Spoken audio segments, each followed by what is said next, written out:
Hi everyone, I am just another volleyball girl and welcome back to my countdown to the NCAA Men's Volleyball National Championship Tournament. And today we are going to be going over the University of Hawaii. So the University of Hawaii is the number 2 seed in this tournament. They come from the Big West Conference where they finished in first in the regular season, but they lost the championship to Long Beach State in 5 sets. So taking a look at Hawaii's statistics, they are pretty incredible as a team.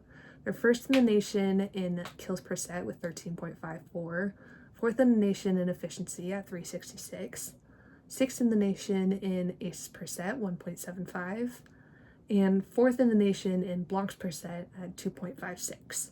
So they are led offensively by their 1-2 punch in sophomore outside hitter Adrian Rohr and junior outside hitter Louis Sakanoko. And the cool thing about these two is that they match each other in almost every statistical category. So there isn't really a drop-off when one of them is in the front row or one is in the back row or vice versa. So if you take a look at the stats, we have Rohr at 314 kills, 319 efficiency, Sakanoko 343 kills, 350 efficiency. Rohr has 146 digs on the season, Sakanoko has 145. Rohr has 57 blocks, Sakanoko has 67. Rohr has a slight edge in service aces. Rohr is actually the leading server on the team with 43 aces, 88 errors.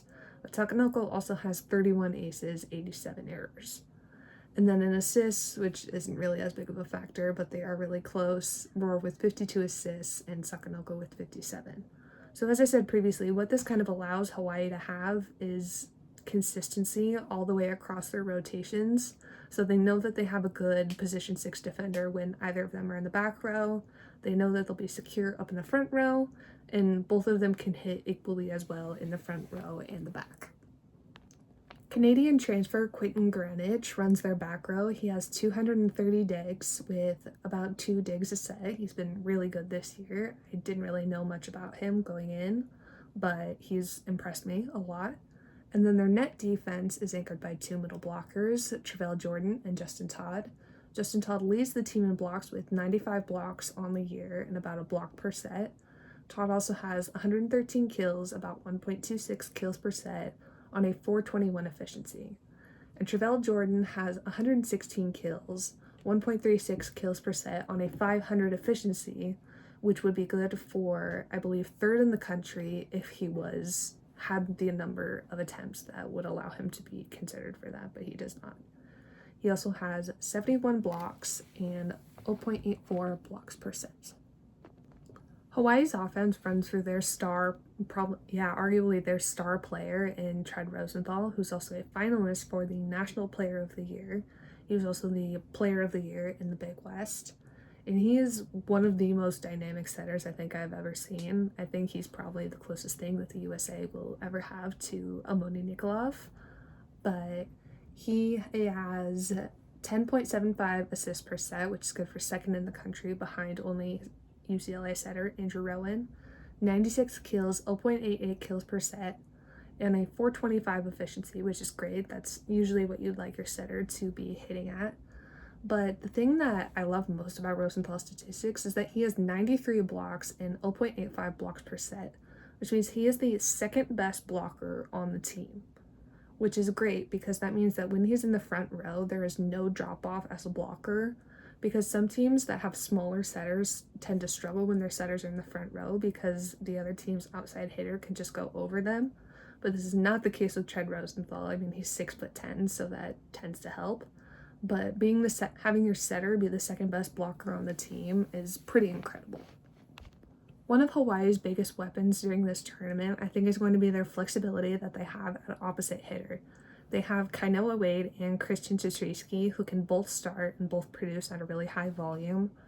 Kainoa Wade has 218 kills, 2.06 kills per set, on a 411 efficiency, which is good for 6th in the country, which is pretty incredible because he's only played for about a half to 2/3 of the year, but he's still really dominating in that category. He also has 27 aces to 53 errors, which is worth pointing out because if he doesn't start at the opposite, he likely will come in as a serving sub for either Travell Jordan or Justin Todd, so that's definitely something to keep an eye on. And Hawaii also has Christian Citrisky, who was their starter for most of last year before his injury. He has 260 kills this year on a 301 efficiency with 3.94 kills per set. Hawaii also has a little bit of flexibility at the middle. I think Todd and Jordan are pretty much their unequivocal starters, but they do also have Ofek Hazan, who can come in off the bench and kind of be a spark plug for them. He's a little bit small as far as middle blockers go, but he provides a lot of energy. He has 61 kills, about a kill per set, 472 efficiency. He has 66 blocks and averages about 1.12 blocks per set. And finally, we have my keys to winning for Hawaii. So first up, we have maintain a balanced offense. So because Hawaii has so many big attackers, a lot of big guys who can produce really high, it's going to be really key for Rosenthal to feed all of his attackers equally. And we've seen that he can do this, getting Roar, Christian Chatrisky, and Louis Sakanoko each having around 15, 17, 20 kills each, which is going to be really critical to them winning. My next key to winning is for them to utilize their physicality at the net. As I said, they have a bunch of big guys, and so there really isn't a rotation where they have like a weak blocker per se in the front row. And I think that their blocking numbers don't really reflect this as much as they should. So I think if Hawaii can utilize their physicality at the net a little bit more and just block the ball a little bit more, I think that will help them win a lot. And my last key to winning is to let Rosenthal go to work. So Trent Rosenthal is an incredibly dynamic setter. And with a dynamic setter, you don't always need to have a perfect pass per se, that pass that's like right where the setter should be at base. Trent Rosenthal can run the middle from probably about the 10-foot line, if not further. So I think if Hawaii can realize this and not put so much pressure on themselves to always be perfect in reception, and just make sure that that ball is high on the 10-foot line, they can let Trent Rosenthal run that offense, and he can get his attackers in some really good situations that will give them some good looks with one-on-one blocking per se.